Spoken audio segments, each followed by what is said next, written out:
Hey everyone, this is James Wilson with MTB Strength Training Systems and Pedaling Innovations, and welcome to another edition of the Bike James podcast. In this podcast, I'm going to talk about isometric exercises, or a way to use them that I learned at a recent Steve Maxwell seminar that really changed my view of them, and the need to have isometric exercises in your program, and really how they kind of need to be a cornerstone of your strength building effort. So anyways, definitely looking forward to sharing more of that with you. But before I get too far into it, I want to let you know this episode is brought to you by the Catalyst Pedal. The Catalyst Pedal, you can find out more about at pedalinginnovations.com. It is the world's first mid-foot optimized pedal. It's guaranteed to improve your power, your fun and safety, and your comfort on the trail. And really the thing that separates it from every other pedal out there is that it's the only pedal that allows you to use your foot and your legs on the bike the same way that you're working them in the gym and with your mobility training. If you're doing yoga, things like that, you're working your foot and your lower leg in this very specific way. And the Catalyst pedal is the only pedal that allows you to transfer that effectively to the bike. It's the only pedal that supports your foot in the same way the ground supports your foot, and allows for that full 100% transfer of the fitness and mobility that you're creating off of the bike to the bike. So don't let your pedals hold you back. Don't work hard on your bike and get strong and mobile, and then jump on your bike and have these tiny little pedals holding you back because your feet just aren't able to do what they're supposed to do, and let your body do what it's supposed to do. So anyways, again, check us out at pedalinginnovations.com. So with that said, getting into the subject matter here, which is isometric exercises. So again, like I mentioned, I went to a Steve Maxwell seminar a couple weeks ago, and Steve Maxwell is one of these super old school guys in the fitness industry. Has literally been doing it for over 50 years, and so he's got a ton of experience working with clients at all different levels and all different age groups. And so when this guy talks about something, it's not coming from some sensationalistic, I'm trying to sell you something point of view. It's coming from, hey man, here's what works, and like he said, it may not be sexy, and it's certainly not easy, but this is what works. And so when he got into the strength training portion of his presentation, it was pretty much all about using isometric exercises to build strength. And isometric exercises, if you're not familiar with them, these are the exercises where there are no movement. And so, if you're, pulling against something that you can't move, or you're pushing against something that you can't move, then, that's an isometric exercise, because again, there's no movement involved. But the cool thing about isometric exercises are that they produce a very high level of muscle tension, and they're also relatively safe. And so there's something that I've known about for a while, and I've used on and off, but I never really understood exactly the best way to use them as part of a program until I went and had Steve explain how he uses them, and had some light bulb moments for me that helped pull a couple things together. So I'm going to explain it to you real quick, kind of how he explained it, and hopefully you'll see why the isometric exercises are again such an important part for our strength building efforts. So first, what is strength? Well, strength comes down to two things. One, it's your ability to create tension in a muscle. And remember, your muscles are dumb. All they know is tension. They can either create tension or try and dissipate tension, turn that tension off. That's all they know how to do. So you're creating tension in muscles in certain areas and in certain patterns to create movement. But tension, and that ability to create tension in the muscle is one element. And then technique is the other element. Like, how efficiently can you apply that tension to the movement demands at hand?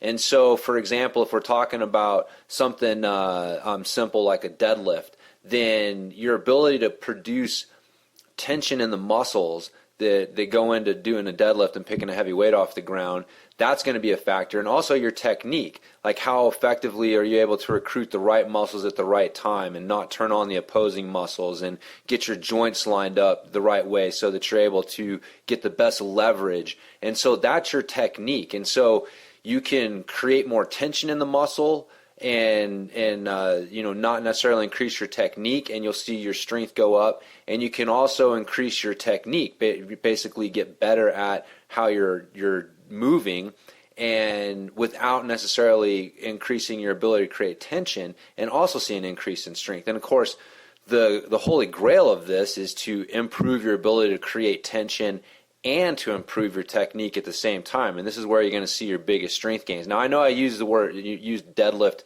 and I'm using the word strength, but strength is really, it applies to anything. Like, endurance is really strength endurance. They just cut off the strength part for brevity's sake.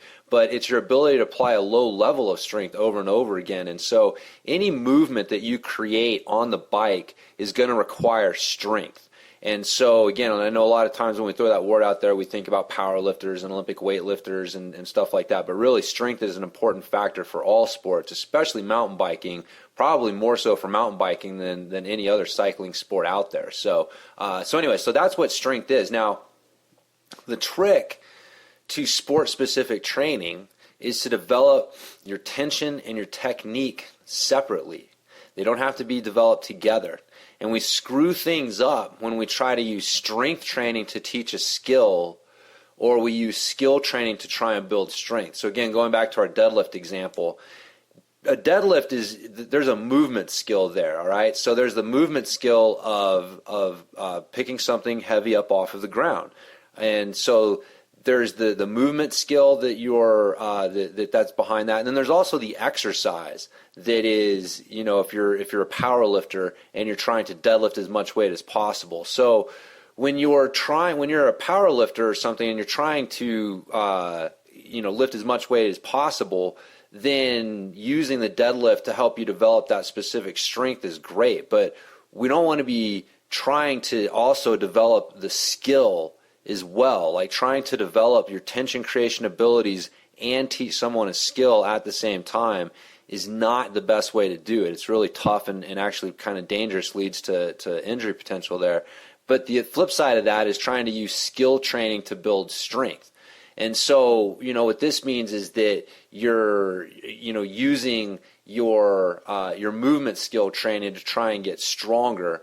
And that's not necessarily the best way either. You want to try to, use strength training to develop your tension creation, and then your skill training to develop your ability to apply that tension. So again, I know it gets a little fuzzy there, and it's again, I've been doing this for a long time, so I've got a few years of thinking about this, and it finally, like when Steve explained this to me or at the seminar, it made sense with like, okay, that's the problem. So say I take a client and I'm wanting them to use a deadlift to help them learn better body technique. Well, that's a skill, right? And so I'd want to be looking at using the deadlift for the skill, the movement skill that they're trying to practice, not to use that to build strength, because strength is your ability to create tension. And so, trying to create high levels of tension and teach someone how to move better gets them into trouble. And so again, this is one of the big problems that I think that people run into with sport-specific strength training programs, is that you have a lot of movements in the program, and these movements are meant to help develop specific movement skills. So for example, like I said, I have deadlifts in my program to help develop, body position. I've got, stagger stance squats to help develop the movement patterns behind standing pedaling. And so you want to have these exercises and these movements that help develop these movement skills that you're going to apply to the bike. But when you really start to push the limits and you try to start using those exercises to also build strength, that's when you start running into problems, because when you're opening yourself up to injury potential, when you're really trying to move a lot of weight and take it to the limit. And so this is where the isometric stuff comes in, because with isometric exercises, you're able to develop your tension creation skill, and then you're able to use skill training to build the technique and apply that skill, the tension to that technique. And so it's the separation of those two things that was really kind of that aha moment for me. It was like, okay, I need to look at creating tension and practicing technique is two different things. Sometimes there's going to be some overlap there, which is where things get gray and fuzzy. But if I just kind of keep that in mind, like, what am I trying to do here? Build strength? Well, then it's a matter of creating maximum tension. Or am I trying to create practice a movement skill? And then at that point, it's a matter of getting the movement skill down. Or again, if it's a sport-specific skill, then you may be trying to take that to 100%. But that's really more the exception, like kind of competition style training, more than just like your average everyday technique training. So, all right. So with all of that said, how do you use isometrics, right? So that's great. So here's how Steve Maxwell uses them, and what I've been doing for the last month or so, and really found it to be super effective, is he uses what he calls ramping isometrics, and he does them combined with the one set to failure. So again, if you've lifted weights before, you've probably come across the one set to failure. Mike Mincer, the old Nautilus, Arthur Jones was real big into this, and so. But you combine these two techniques. So ramping isometrics are where you have 3 blocks of time. So you're going to have a 20 to 30 second block of time. And so let's just take 30 seconds to keep it easy. So you're going to start 30 seconds, and you're going to do, so let's say that you're doing a chest press, right? So let's say you get a rope and you wrap it around your back, and you're sitting on the ground, and you got the rope in your hands, and you're doing a chest press about halfway through your range of motion. And so obviously with this rope, you're not able to move it, right? So it's an isometric exercise. You're pushing into this rope and it's not moving. Now you're going to start out at 50% effort.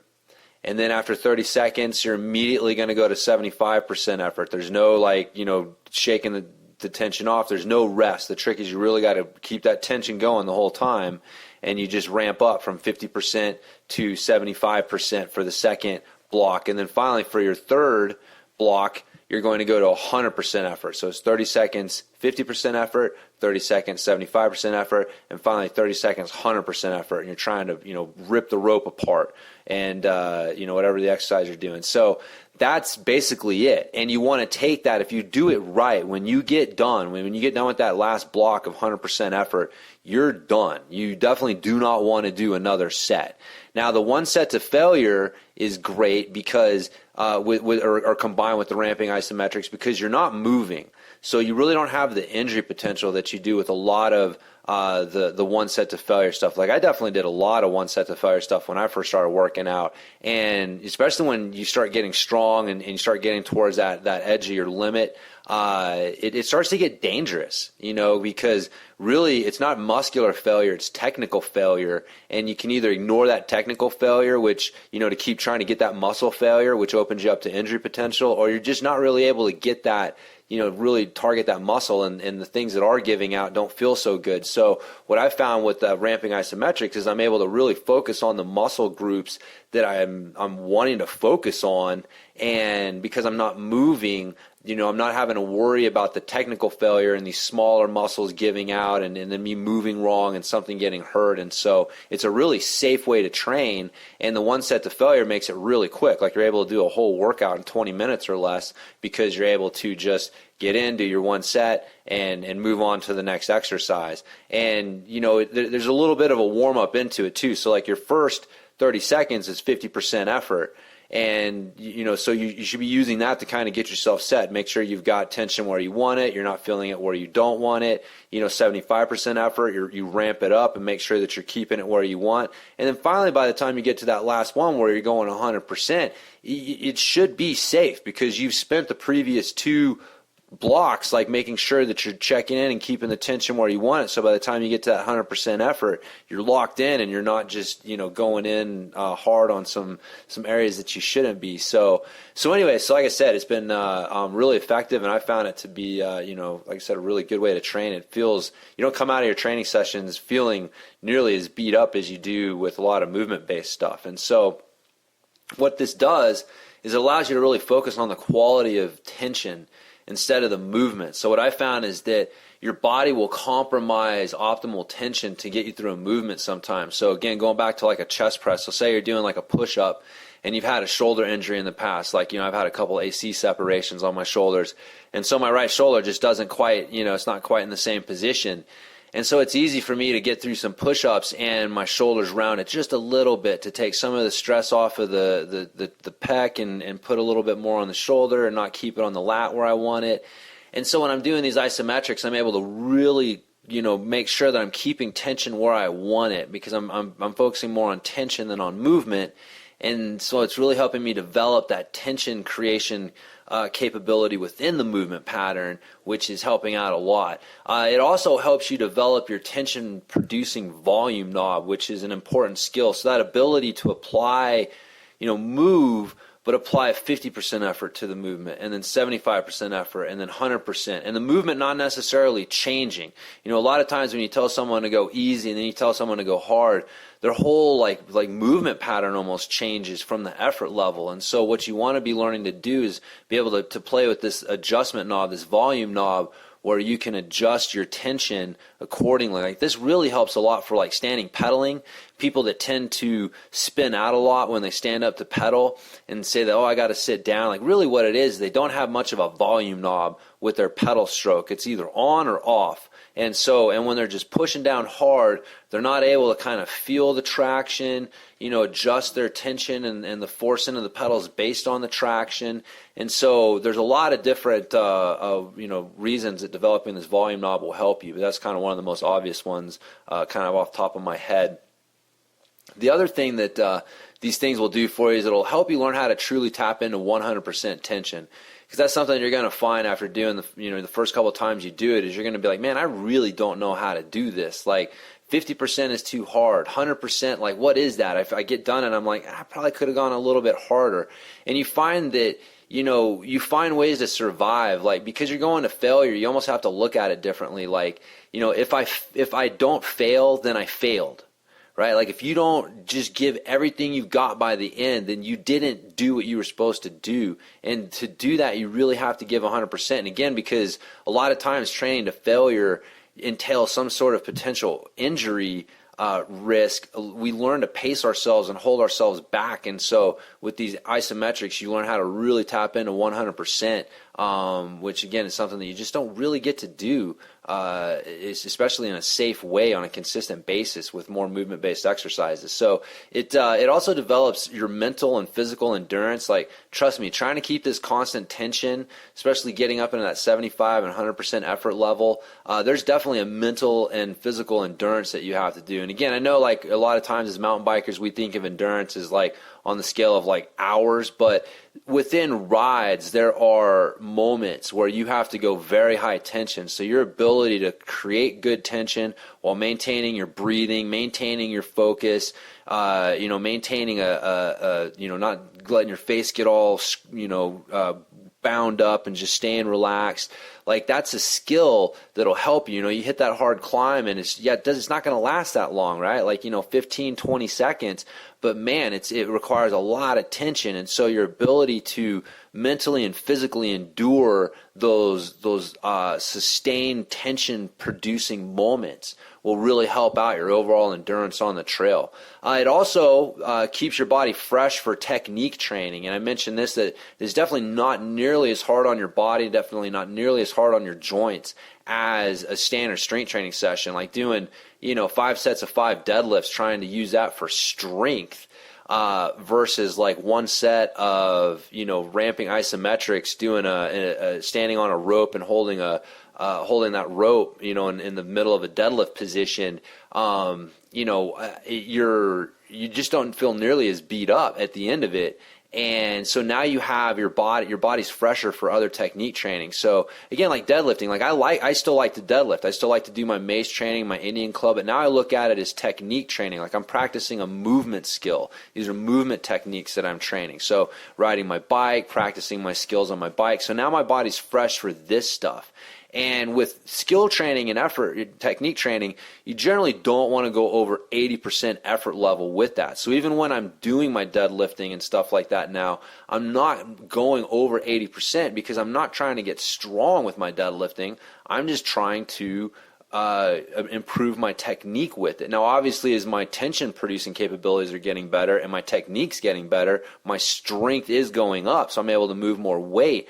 but my effort level is staying in that 80% or less zone. And, same thing on the bike. Like, I talk about this a lot. Like, most of your rides should be in the 80% or less zone, where you're working more on technique and skills than trying to go out there and just hammer your face into the ground every time you go out and ride and call that a training ride. But that's kind of a different subject. But so anyway, so how do you use this?